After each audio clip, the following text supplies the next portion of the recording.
മടങ്ങിയെത്താം doctor അരുണിലേക്കാണ്. പോരുമുറുകിയോ? പോരുമുറുകി. പക്ഷേ പോരുമുറുകുന്നതിനോടൊപ്പം നുണപ്രചരണം അതിൻ്റെ ഉച്ചസ്ഥയിലെത്തിയിരിക്കുന്നു എന്നുള്ളതാണ് എന്നെ അത്ഭുതപ്പെടുത്തുകയാണ് സ്മൃതി. ഇന്നിപ്പോൾ വയനാടുമായി ബന്ധപ്പെട്ട് നമ്മൾ കാത്തിരുന്ന ആ കണക്ക് പുറത്തു വരുമ്പോൾ ശരിക്കും പറഞ്ഞാൽ ഐ എം ഷോക്ക്ഡ് എന്ന് തന്നെ പറയേണ്ടി വരും. ഞാൻ ഒരു സിനിമയുടെ പേര് പറയാം, കള്ളൻ പവിത്രൻ. പക്ഷേ സ്മൃതിക്കൊക്കെ ഓർമ്മയുണ്ടാവും, പത്മരാജൻ പണ്ട് സംവിധാനം ചെയ്തൊരു സിനിമയാണ്. എനിക്ക് ഈ വയനാട്ടിലെ ഫണ്ട് ഇന്ന് വിവരങ്ങൾ പുറത്തു വരുമ്പോൾ കള്ളൻ പവിത്രൻ എന്ന സിനിമയാണ് ഓർമ്മ വരുന്നത്. പല നേതാക്കൾ എങ്ങനെയാണ് ഈ വയനാട്ടിലെ ഫണ്ട് സംബന്ധിച്ച് വ്യത്യസ്ത അഭിപ്രായങ്ങൾ നൽകിയത് അത് കാണുമ്പോൾ എനിക്ക് ഓർമ്മ വരുന്നത് ദൃശ്യം എന്ന സിനിമയിലെ ജോർജ് കുട്ടിയാണ്. ഈ രണ്ട് സിനിമകളും വയനാടൻ ഫണ്ടുമായിട്ട് ബന്ധമുണ്ട്. സാധാരണ രീതിയിൽ കോൺഗ്രസിനെ കുറിച്ചുള്ള ഒരു ആക്ഷേപം, പിരിക്കുന്ന ഫണ്ട് കൃത്യമായിട്ട് എന്തിനു വേണ്ടിയാണോ പിരിക്കുന്നത് അവിടെ എത്താറില്ല എന്നുള്ളൊരു പഴി പലപ്പോഴും കോൺഗ്രസ് നേതാക്കൾക്ക് കിട്ടാറുണ്ട്. CPM ആണ് അത് ഏറ്റവും കൂടുതൽ ആരോപിക്കുന്നത്. ചില കാര്യങ്ങളിലേക്ക് വാസ്തവമാണ്. ഇപ്പോൾ കരുണാകരൻ്റെ ഫണ്ട്, ലീഡറിൻ്റെ സ്മാരകത്തിന് വേണ്ടിയിട്ട് പിരിച്ച ഫണ്ട് എവിടെയെന്ന് ചോദിക്കുന്ന ലീഡറിൻ്റെ മകളായ പത്മജ തന്നെയാണ്. പാർട്ടിക്കുള്ളിൽ തന്നെ പലരും ചോദിച്ചിരുന്നു, ലീഡറിന് വേണ്ടി പിരിച്ച K കരുണാകരൻ്റെ സ്മാരകത്തിന് വേണ്ടി പിരിച്ച പണം എവിടെ എന്നൊരു ചോദ്യം ചോദിച്ചിട്ട് അതിന് കൃത്യമായ ഉത്തരം കിട്ടിയിട്ടില്ല. സ്റ്റീഫന് സ്മാരകം നിർമ്മിക്കാൻ വേണ്ടിയിട്ട് പണം പിരിച്ചതിൻ്റെ കണക്ക് ഇതുവരെ ഉത്തരം കിട്ടിയിട്ടില്ല. എന്തിന് പണ്ട് പനമ്പള്ളി ഗോവിന്ദമേനോൻ്റെയും ലീലാ ദാമോദരൻ്റെയും ഒക്കെ സ്മാരകത്തിന് വേണ്ടി പണം പിരിച്ചിട്ട് എവിടെ സ്മാരകം എന്ന ചോദ്യം അവിടെ കിടക്കുന്നു. അതൊക്കെ അവിടെ നിൽക്കട്ടെ. അതൊക്കെ അല്ലറ ചില്ലറ ഫണ്ടുകളാണെങ്കിൽ ഇവിടെ യഥാർത്ഥത്തിൽ സംഭവിച്ചിരിക്കുന്ന അതാണോ സ്മൃതി? ഇന്നിപ്പോൾ പുറത്തു വന്നിരിക്കുന്നത് കള്ളംപവിത്രൻ എങ്ങനെയാണ് പിടിയിലാവുന്നത്?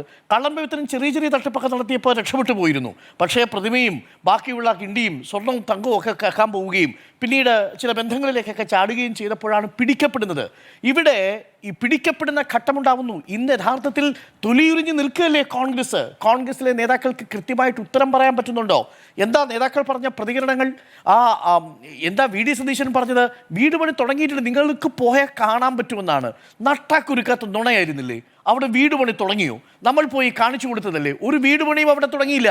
അവിടെ വീട് പണി തുടങ്ങാൻ ഞങ്ങളുടെ കയ്യിൽ പൈസ ഇല്ലെന്ന് ഇന്നാണ് KPCC പ്രസിഡന്റ് പറയുന്നത്. ആ പൈസയുടെ കാര്യം ആലോചിച്ചപ്പോഴാണ് നേരത്തെ മാധു സൂചിപ്പിച്ചു. എനിക്ക് കോൺഗ്രസ് നേതൃത്വത്തോട് പറയാനുള്ളത്, ഞാൻ CPM ഇപ്പോൾ പുറത്തുവിട്ടിരിക്കുന്ന ആ വ്യാജ സ്ക്രീൻഷോട്ടിൽ വിശ്വസിക്കുന്നതേയില്ല.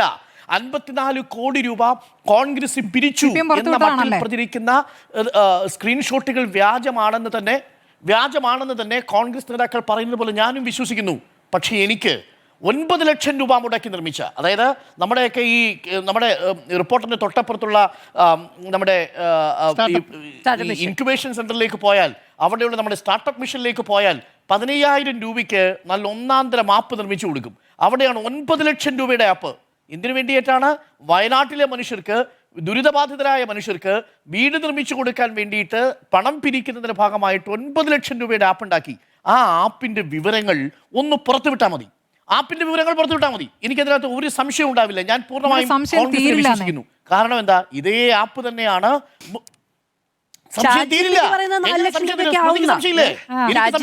എന്റെ സംശയങ്ങൾ ഞാൻ പറഞ്ഞോളാം, അങ്ങ് പറഞ്ഞോളൂ. ChatGPT പറയുന്ന ഒരു 4 ലക്ഷം രൂപയൊക്കെ വരട്ടെ. മുസ്ലിം ലീഗ് ആയിക്കോട്ടെ, ഇതൊരു ദുരന്ത ബാധിതരെ സഹായിക്കാൻ വേണ്ടിയിട്ടുണ്ടാക്കുന്ന ആപ്പാണ്. ഇത് ഏതെങ്കിലും തരത്തിൽ കോൺഗ്രസിന് ലാഭം ഉണ്ടാക്കാൻ പോകുന്ന ആപ്പല്ല. അപ്പൊ സ്വാഭാവികമായും ആപ്പ് ഡെവലപ്പേഴ്സ് തന്നെ അത് ഡിസ്കൗണ്ട് റേറ്റിൽ കൊടുക്കും. ഇനി അത് പോകട്ടെ, നിങ്ങൾ ഇന്റർനാഷണലി ഒരു വലിയ ആപ്പ് നിർമ്മിക്കുന്ന ആൾക്കാരെ കൊണ്ടുവന്നാൽ പോലും 9 ലക്ഷം എങ്ങനെയാവും? ഇതല്ലേ മുസ്ലിം ലീഗ് ഉപയോഗിച്ച ആപ്പ്. ആ മുസ്ലിം ലീഗ് ഉപയോഗിച്ച ആപ്പിൽ 36 കോടി രൂപയുടെ ഡീറ്റെയിൽസ് അവിടെ കിടക്കുകയല്ലേ? 40 കോടി രൂപയ്ക്ക് അടുത്തവർ പിരിച്ചില്ലേ? അത് കൃത്യമായിട്ട് ടൗൺഷിപ്പ് അവിടെ നിർമ്മിച്ചില്ലേ? നല്ല വീടുകൾ വന്നില്ലേ? ആ വീട്ടിൽ മനുഷ്യർ കയറി താമസിക്കുന്നില്ലേ? അപ്പൊ മുസ്ലിം ലീഗ് ഇതേ ആപ്പ് ഉപയോഗിച്ച് പിരിക്കുന്നു. ആ 36-40 കോടിയോളം പിരിക്കുന്നു. അവിടെ വീടുകൾ ഉയരുന്നു, അവിടെ ടൗൺഷിപ്പ് ഉയരുന്നു. ആർക്ക് സംശയമില്ല? നമുക്ക് മുസ്ലിം ലീഗിന്റെ കാര്യത്തിൽ ഒരു ആക്ഷേപവും ഇല്ല. പക്ഷെ നോക്കൂ, ഇവിടെ കോൺഗ്രസിന്റെ കാര്യത്തിൽ എന്താ ആക്ഷേപം ഉണ്ടാവാനുള്ള കാര്യം? ആപ്പും കാണുന്നില്ല, ആപ്പിനകത്തൊരു കണക്കും കാണുന്നില്ല എന്നുള്ളതാണ്. അവിടെയാണ് യഥാർത്ഥത്തിലുള്ള പ്രശ്നം. അവിടെയാണ് ഈ വ്യാജ സ്ക്രീൻഷോട്ട് പ്രചരിക്കുമ്പോൾ ജനങ്ങൾ ഇത് വിശ്വസിക്കാൻ നിർബന്ധിതരാകും. അതിനിടയ്ക്കാണ് ഈ കണക്ക് വന്നത്. കണക്ക് കിട്ടി ഞാൻ ഞെട്ടിപ്പോയി. എന്താണെന്നറിയാമോ സ്മൃതി? നമ്മുടെ DYFI എന്ന് പറയുന്നൊരു പ്രസ്ഥാനം ഉണ്ടല്ലോ, ആ പ്രസ്ഥാനത്തെ അങ്ങനെ എഴുതിത്തള്ളാൻ പറ്റൂല. ചില ആളുകളൊക്കെ എഴുതിത്തള്ളും. ആ പ്രസ്ഥാനം ആക്രി കച്ചവടം നടത്തിയും സാധാരണക്കാരായ മനുഷ്യർക്ക് കൂലിപ്പണി എടുത്തും അധ്വാനിച്ചുണ്ടാക്കിയ പണത്തിൽ നിന്നാണ് 20 കോടി രൂപ, എത്ര 20 crores ഇപ്പോ കോൺഗ്രസ് എന്ന ഇന്ത്യ മുഴുവൻ പടർന്നു കിടക്കുന്ന ദേശീയ പാർട്ടി ഉണ്ടാക്കിയതിന്റെ 4 ഇരട്ടി കേരളത്തിലെ DYFI എന്ന് പറയുന്ന പ്രസ്ഥാനം പിരിച്ചു കൊടുത്തിട്ടുണ്ട്. 20 കോടി രൂപ. മുസ്ലിം ലീഗ് 2 ജില്ലകളിൽ മാത്രം വലിയ ഡൊമിനൻസ് ഉള്ള, ഒരുപക്ഷെ കേരള പാർട്ടി എന്ന് പറയാവുന്ന ഒരു സ്റ്റേറ്റ് പാർട്ടി ഇപ്പോൾ കോൺഗ്രസ് പിരിച്ചതിന്റെ 8 മടങ്ങ് പിരിച്ചു കൊടുത്തിട്ടുണ്ട്. അപ്പോഴാണ് ഇന്ത്യൻ നാഷണൽ കോൺഗ്രസ് ഒരു കണക്കുമായിട്ട് വരികയാണ് 5,38,00,000 രൂപ. ഇപ്പോൾ അതിനൊരു ക്ലാരിറ്റി കൂടി വന്നിട്ടുണ്ട്. അതിനകത്ത് യൂത്ത് കോൺഗ്രസ് പിരിച്ച 1,50,00,000 കൂടി വരും എന്നുള്ളതാണ്. അതായത് 4,33,00,000 രൂപ മാത്രമാണ് കോൺഗ്രസ് പിരിച്ചിരിക്കുന്നതെന്നാണ്. ആപ്പിൽ ഈ വിവരം നമ്മൾ കണ്ടിട്ടുണ്ടോ? കണ്ടിട്ടില്ല. ധനലക്ഷ്മി ബാങ്കിലായിരുന്നു അക്കൗണ്ട് എന്ന് പറയുന്നു. അക്കൗണ്ടിന്റെ വേറെ ഡീറ്റെയിൽസ് പുറത്ത് വന്നിട്ടുണ്ടോ? പുറത്ത് വന്നിട്ടില്ല എന്നുള്ളതാണ്. അപ്പോൾ ഈ കണക്ക് തന്നെ നമ്മളെ ഞെട്ടിക്കുന്നതാണെന്നുള്ളതാണ്.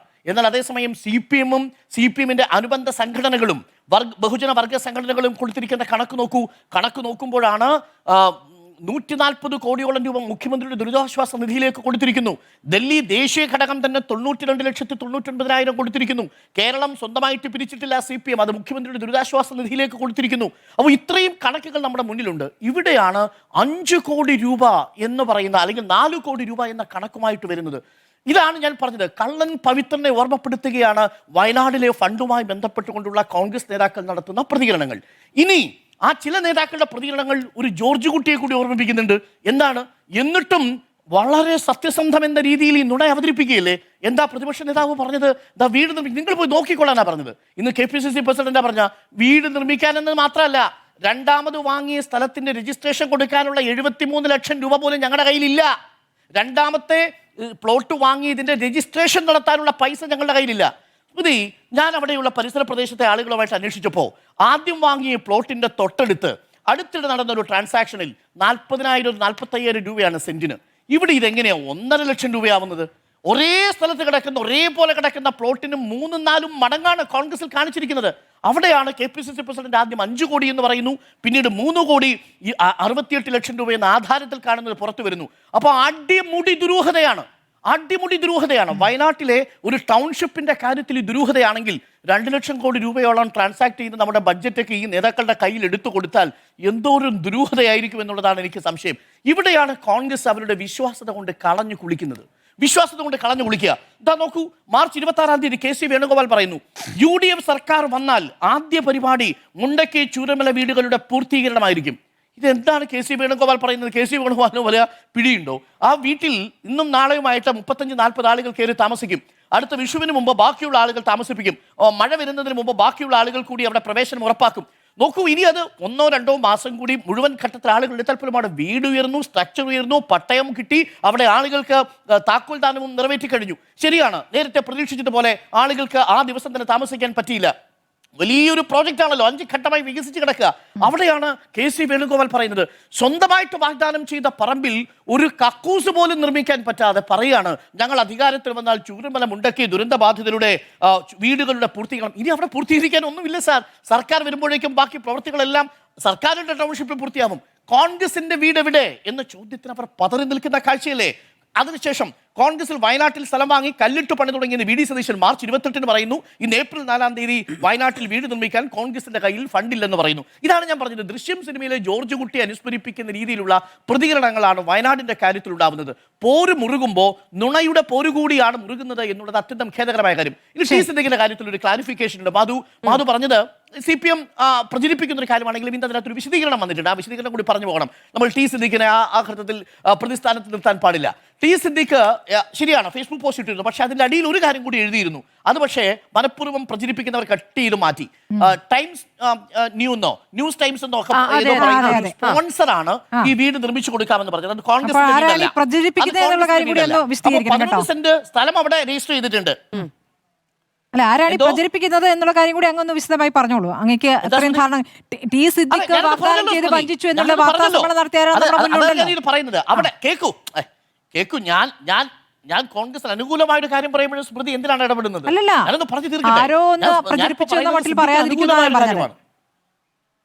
ആരോ എന്നല്ല പറഞ്ഞത്. അല്ലല്ല, CPM സൈബർ ഹാൻഡിലുകൾ തന്നെയാണ് അത് പ്രചരിപ്പിക്കുന്നത്. അതിനകത്തൊന്നും എനിക്ക് പറയും.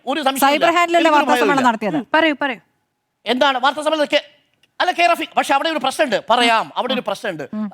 ഈ ഫേസ്ബുക്കിന്റെ കാര്യമാണ് ഞാൻ ഈ പറഞ്ഞത്. ഫേസ്ബുക്കിലെ പോസ്റ്റിന്റെ കാര്യത്തിൽ ടി സിദ്ദീഖ് വളരെ കൃത്യമായി അതൊരു സ്പോൺസർ ആണെന്ന് പറയുന്നുണ്ട്. എന്നാൽ ടി സിദ്ദീഖ് ഈ കുട്ടിയുടെ അടുത്ത് പോയിട്ട് ഈ ഡിസൈനൊക്കെ കാണിച്ച് കൺവിൻസ് ചെയ്യാൻ ശ്രമിക്കുന്ന ഒരു വീഡിയോ കൂടി പുറത്തു വന്നിട്ടുണ്ട്. അവിടെയാണ് യഥാർത്ഥത്തിൽ ടി സിദ്ദീഖ് ഈ സ്പോൺസറെ അമിതമായി വിശ്വസിച്ചു. അത് ടി സിദ്ദീഖിന്റെ കയ്യിൽ നിന്ന് വന്നൊരു പാളിച്ചയാണ്. അതിന്റെ ഫലമായി എന്താ സംഭവിച്ചത്? ഈ കുട്ടി ടൗൺഷിപ്പിൽ വീട് വേണ്ടെന്ന് പറഞ്ഞു. എന്നിട്ട് 15 ലക്ഷം രൂപ വാങ്ങി. ഇന്നിപ്പോൾ ഈ ടൗൺഷിപ്പിൽ ഈ കുട്ടിയുടെ പേര് ഉൾപ്പെടുത്താൻ പറ്റിയിട്ടില്ല സർക്കാരിന്. കാരണം ടി സിദ്ദിഖ് പറഞ്ഞതിൽ ഈ കുട്ടി വിശ്വസിച്ചു. ടി സിദ്ദിഖിനെ പറ്റിച്ചു സ്പോൺസർഷിപ്പുകാർ. അപ്പോൾ ടി സിദ്ദിഖിന് കൂടി അതിന് ഉത്തരവാദിത്വം വരുന്നു എന്നുള്ളതാണ് അതിലെ ഒരു പ്രശ്നം. അത്രേ ഉള്ളൂ. അത് പറയാൻ വേണ്ടി ഞാൻ ഇത് പറഞ്ഞത്. ഒറ്റ കാര്യം കൂടി പറഞ്ഞ് അവസാനിപ്പിക്കാം. നേരത്തെ സ്മൃതി സുനിലോട് ചോദിച്ച ചോദ്യം കേട്ടു. നമ്മുടെ ഛത്തീസ്ഗഡിലെ ആക്രമിച്ചവരുടെ കൂടെ കൂട്ടുകൂടിയ ആളാണ്. എന്താണെന്നറിയാമോ, സിദ്ദിഖാണ് എനിക്കെല്ലാം, എന്റെ സഹോദരനെ പോലെയാണ് എന്നതടക്കമുള്ള കാര്യങ്ങൾ പറയുന്നുണ്ടായിരുന്നു. അപ്പൊ അത്രയേറെ ബന്ധമുള്ള ഒരു വിമർശനം ഉയർന്നു വരുമ്പോൾ ഞാൻ എവിടെ പറഞ്ഞിട്ടില്ലെന്നല്ല അദ്ദേഹം പ്രതികരിക്കേണ്ടത്. ഇങ്ങനെയൊന്ന് പറ്റിപ്പോയി എന്നാണ് അദ്ദേഹം പറയേണ്ടതെന്നാണ് ഞാൻ വിചാരിക്കുന്നത്.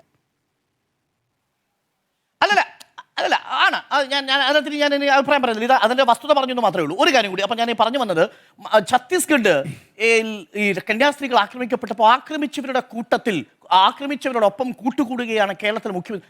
പച്ച കള്ളമല്ലേ സ്മൃതി ഈ പറയുന്നത്? 2022-23 ഭൂപേഷ് ബാഗലിന്റെ കാലം ക്രിസ്മസിന്റെ സമയത്ത്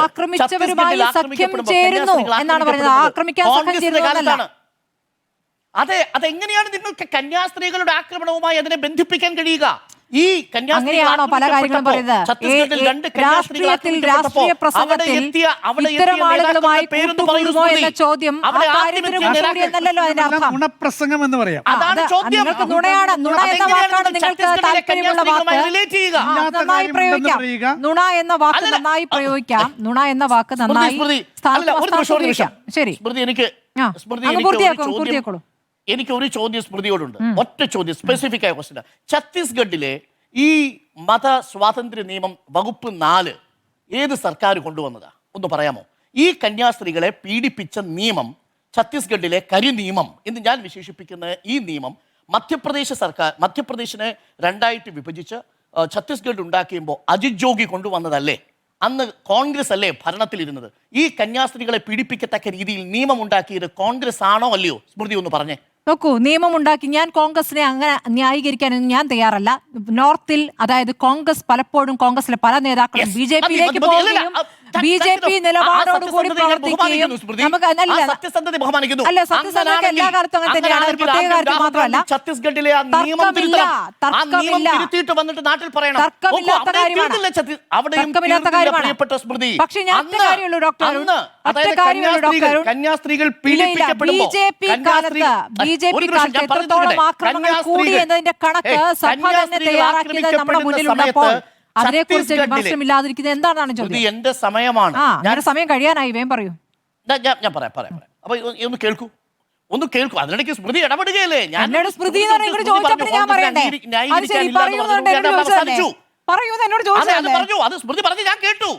ഈ ഛത്തീസ്ഗഡിലെ നിയമനിർമ്മാണത്തിന്റെ ഉത്തരവാദിത്വം കോൺഗ്രസിനാണെന്ന് സ്മൃതി പറഞ്ഞത് വളരെ സന്തോഷത്തോടു കൂടിയും ബഹുമാനത്തോടു കൂടിയും ഞാൻ കേട്ടിരുന്നു.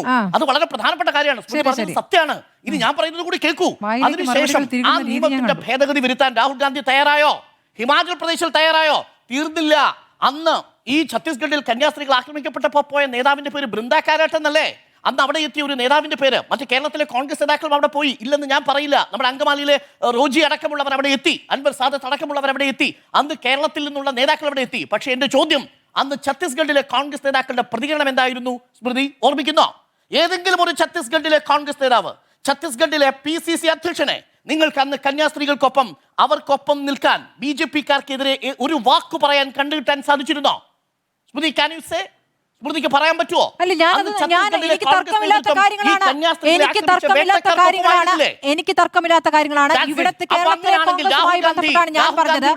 കേരളത്തിൽ വന്ന് കേരളത്തിലെ തെരഞ്ഞെടുപ്പുമായി ബന്ധപ്പെട്ട കാര്യങ്ങളാണ് പറയുന്നത്. പറയേണ്ടത് ഛത്തീസ്ഗഡിൽ ആ നിയമം മാറ്റിയെഴുതാത്ത ഹിമാചൽ പ്രദേശിൽ ഇവിടെ വന്ന് അതിനെതിരെ ശക്തമായി പ്രതിഷേധിച്ച് ഇവിടുത്തെ കന്യാസ്ത്രീകളെയും ബിഷപ്പുമാർക്കും ഒരു വേട്ടക്കാർക്കും വിട്ടുകൊടുക്കാത്ത വിധം സംരക്ഷിക്കുന്ന കേരള നിയമത്തിലല്ല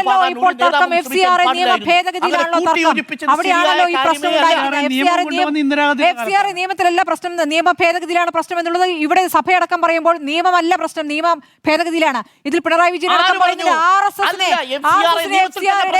കീഴിലേക്ക് കൊണ്ടുവരാഞ്ഞത് ഇന്ദിരാഗാന്ധിയുടെ പിഴവാണെന്ന് പറയുന്നുണ്ട്. RSS ഇവിടെ രജിസ്റ്റർ ചെയ്ത സംഘടനയാണോ?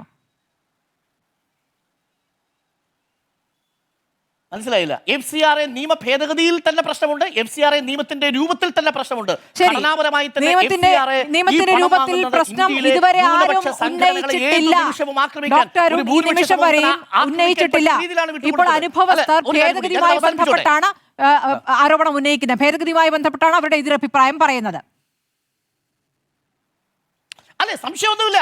ഇപ്പൊ നമ്മൾ എതിർക്കുന്നത് ആരെ? ഇപ്പൊ എതിർക്കുന്നത് BJP തന്നെയാണെന്ന്. ശരി, അത് വ്യക്തതയില്ല. ആരെയാണ് എതിർക്കുന്നതിൽ വ്യക്തതയില്ല. ഈ പറയുന്ന പാരവയ്ക്കുന്ന പണി കാണിക്കരുത്. ശരി, അത് രാഹുൽ ഗാന്ധി ആണെങ്കിലും ശരി, കള്ളൻ പവിത്രൻ മോഡലിൽ കാര്യങ്ങൾ പ്രതികരിക്കുന്ന ചില നേതാക്കളാണെങ്കിലും ശരി, ശരി. ഈ പാരവയ്ക്കുന്ന പരിപാടി ഉണ്ടാവരുത്. സത്യസന്ധമായ കാര്യങ്ങൾ പറയൂ. മുഖ്യമന്ത്രി പിണറായി വിജയൻ എന്തായിരുന്നു കന്യാസ്ത്രീകൾ ആക്രമിക്കപ്പെട്ട വിഷയത്തിലുള്ള പ്രതികരണം? വളരെ വ്യക്തമായ സ്റ്റേറ്റ്മെന്റ് ഇല്ലേ? അതുകൊണ്ട് കള്ളത്തരം പറഞ്ഞ് പോര് മുറിക്കരുതെന്ന് മാത്രമേ എനിക്ക് പറയാനുള്ളൂ.